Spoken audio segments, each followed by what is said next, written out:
Hello, I'm Sarah Abel and welcome to the Marriage Challenge brought to you by Care for the Family. Last month we looked at coping with change in the early years of a marriage. In this episode we're going to be discussing how we can cope with change in middle age. How can we navigate the empty nest, house moves and hormones in a way that draws us together and doesn't pull us apart? My guests on this episode are Janey and Simon Lawry-White, who've been married for 36 years and have 4 adult children. They work together as directors of Vine Management Consulting, which serves international humanitarian and development organisations. They've lived and worked in Kenya, Malawi, Thailand, the USA and Europe, and currently they live in Bristol. So the first question I would love to ask you two is the question that we ask all our guests on the Marriage Challenge, which is, how did the two of you first meet? Well, we were both in Kenya. I was living in Nairobi for a year doing research on traditional medicine, and Simon was living up country, teaching as a volunteer for 2 years. The first meeting we had was in somebody's house, and there was mutual indifference. And then 3 months later, we re-met actually at Nairobi airport because my brother was coming out to join the same organisation as Simon, and he was on the welcoming party. What did you think this time, Simon? Definitely interested. It had changed. Things had changed. And it was no bad thing that I had a nice big motorcycle that Janey liked.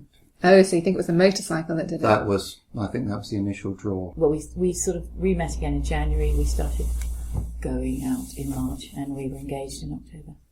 So fairly whirlwind once you'd got over the initial dislike. Indifference. Yeah, and it's the best decision I ever made. Yeah. It's the best decision we both made.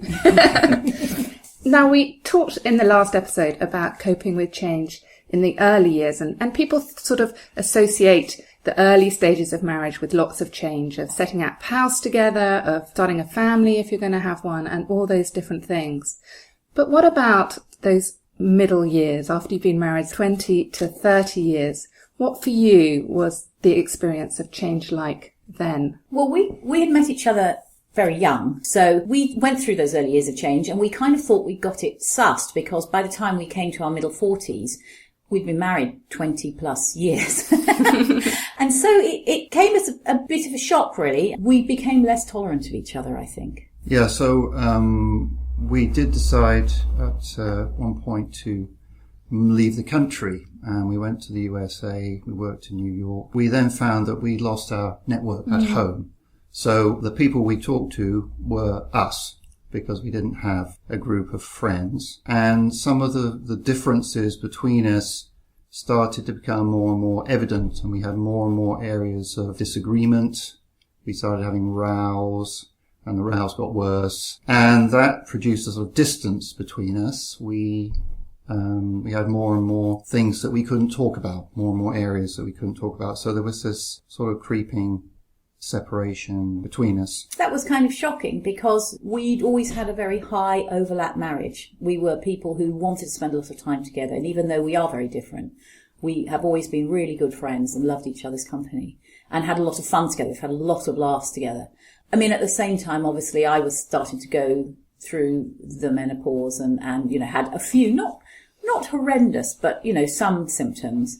And I think it was a kind of confusion, really. We knew, well, we obviously knew what was going on because we were part of it, but there was this kind of, we're not quite sure what's happening here. And as Simon said, going to New York was one trigger for us, in a sense, because it did take us away from my close circle of friends, and we're both very close to our families, and even though we didn't live in each other's pockets, they were there as a kind of support, whereas, as exactly as you said, when we were out there, when things went wrong, we had each other, we talked to each other. And if you're talking to a person who's irritating you, that can be a little bit complicated. A bit of a challenge. Yes. Yeah, so with that going on, what did you do? Not enough is the answer. And this went on for quite some time. We both were very, very busy. My career in particular wasn't going where I hoped it would go, which I was I'm much more reconciled to that now, but at the time I was pretty angry about that. And I think we were still carrying a lot of baggage that we brought into the marriage. And when all the sort of busyness of raising the children went away, those things also started to come up. And we went on we went later then from New York to Geneva, spent 4 years there. And Janey was getting actually more frustrated that we weren't actually doing anything about it, and we should do something about it. But I wanted him She wanted me to do something about it. Because in the early year, well, up to that point, I had been the reconciler. So when we'd had arguments and things, I had been the one to say, okay, that's enough, let's talk it through. So one of the kind of marks for me that he really valued the marriage was that he would he would find a counsellor. And Simon had agreed to do it, but he just didn't do it. So you needed him to take the initiative. I needed him to take the initiative in this particular thing because it was such a big, the point was we still loved each other and we still really wanted to be together. So it wasn't like we were in this terrible impasse where we didn't like each other. We were in this rather awful impasse where we loved each other, but we were finding it increasingly difficult to live harmoniously. Porcupines. So did you take the initiative, Simon? Yes, we went off on because we were living in Geneva, we decided to sort of explore Europe on various weekends. On a particular weekend, we went to Copenhagen, and it was a disaster, and we had just the worst rows ever, and I think we were both quite shocked by that, and I was shocked enough to think, okay, now we have to do something.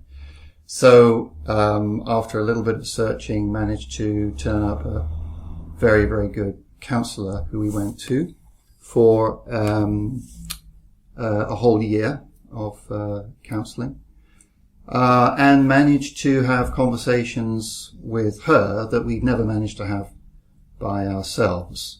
A lot of anger was expressed. And she gave us various sort of exercises to try and do together when we were not with her. And I went off also on a men's retreat and had some quite sort of profound and helpful experience there.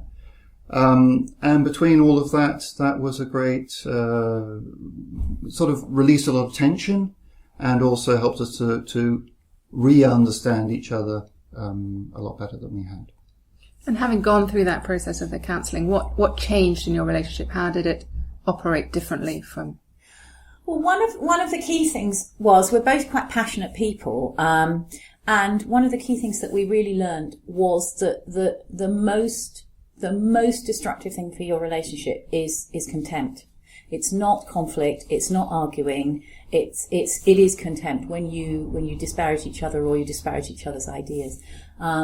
And that was something that she was very, very strong about. So that was terribly important. So whenever we were discussing, and we kind of had to relearn how to talk about some of these porcupine issues. But we also learned that whatever we felt inside, you didn't show contempt as a sort of conflict means of engaging. So one of the exercises she gave us was, for instance, that when you're talking about these issues, you listen to each other. You don't listen with the intention to react. You listen with the intention to listen and just take it in, and maybe at a later point come back and say, when you said that, so and so. But really giving each other the respect of listening and hearing each other. And also one of the other things was that some of the issues that we were dealing with, we just have very different ideas on. So, for instance, for us, sort of attitudes to money is it's not like either of us is profligate, but we have different ideas of I suppose value from money. So we came to kind of negotiated settlements in the sense that we worked out, what was a good level for us, below which we didn't sort of confer about it, which we both felt was acceptable. And it meant that, in this case, I didn't go out and spend what to me was not very much money, and Simon feel that I had sort of betrayed him by doing that. So I think you have to be very practical and work those out and just agree that we're just not going to agree on those, but we make a workable solution. I think it just overall that the relationship was more important than whatever the problem was. So if you were prepared to, because as Janey said, this was not a matter of us ever leaving the marriage. That was the decision from day one. But that was a decision. More than 36 years ago, that this was for life. So then I had allowed the challenges and the hurt and the anger to become more important than the fact that I wanted this marriage to work for the even longer term. One of the things actually which was an issue, and I'm not saying that now we've got this completely sussed and we never have any ups and downs, but one of the things that happens, and I think it's quite a big deal for many people, is sex, in the sense that it changes as you get older. It changes in terms of, well, I'm sure for different people, different ways, but hormonally and whatever. And I do think that is an issue that people need to talk through. And I think also the feeling that in our society, we don't really talk about this kind of thing. Like you said, people expect changes in the early years of your marriage. But by the time you've been married 25 years, people expect you to have got it together, particularly people who seem to get on very well. And I think it's terribly important when these changes, whether they're physical or whether they're, as Simon said, in attitudes to work or I mean, he found the children leaving home much more difficult than me.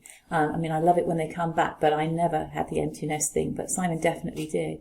I think it's really important to feel that you're not on your own, and that if your marriage is going through a big readjustment, which for us took about 10 years, it wasn't quick, that is actually quite normal, and it's quite positive, and it's something that you can face together and make the sort of troisième âge even more productive in a different way and more loving in a different way.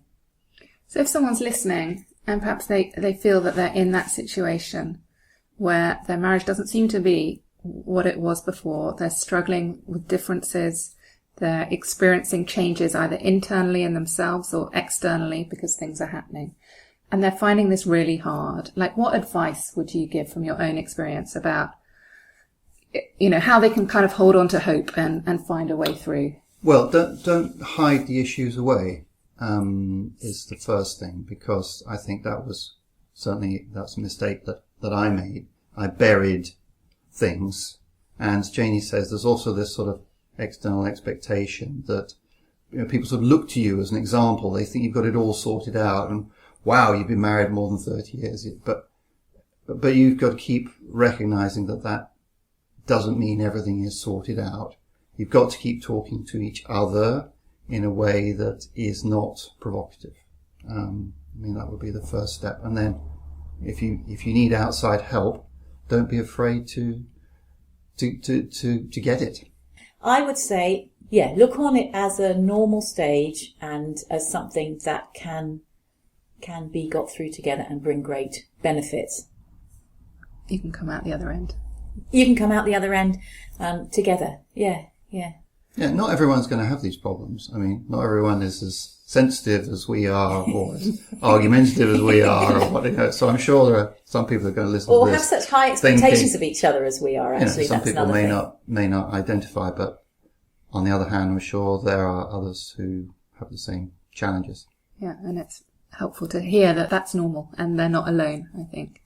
Now, on every episode, we set our listeners a challenge, which is something that they can try at home during the month. So have you got a challenge, perhaps something that has helped you when you were going through this, that we could try during the month? So our challenge, every day, find some way to show value to the other person in a way that they will particularly appreciate. So it may just be a little tiny thing. It may just be a hug. And Simon's love language is physical touch. So sometimes when I'm rushing around trying to fit a million things in, if I just stop and give him a great big hug, it makes a massive difference to him. So one thing every day. One thing to show value. Yeah, because we have very different value sets, right? So understanding what she wants and what she values and how she feels valued is very important, even though it's totally different to yours. So you might need to find out what that is first if you're not sure, and then put it into practice and try it out on a daily basis. One thing a day for a month. Well, I will try that at home with David. Simon and Janey, thank you so much for speaking so honestly and vulnerably about your own marriage. And for those listening, do tune in again next time to the Marriage Challenge. And if you haven't already, do sign up to get regular information and details about the Marriage Challenge. You can do that on the Care for the Family website, careforthefamily.org.uk. And if you sign up, you can also get discounts from the Care for the Family online bookshop. So don't miss out on that. But from us for now, and from Janey and Simon, it's goodbye. Bye. Bye. You have been listening to the Marriage Challenge podcast. For further information about our courses, resources and events, visit us at www.careforthefamily.org.uk.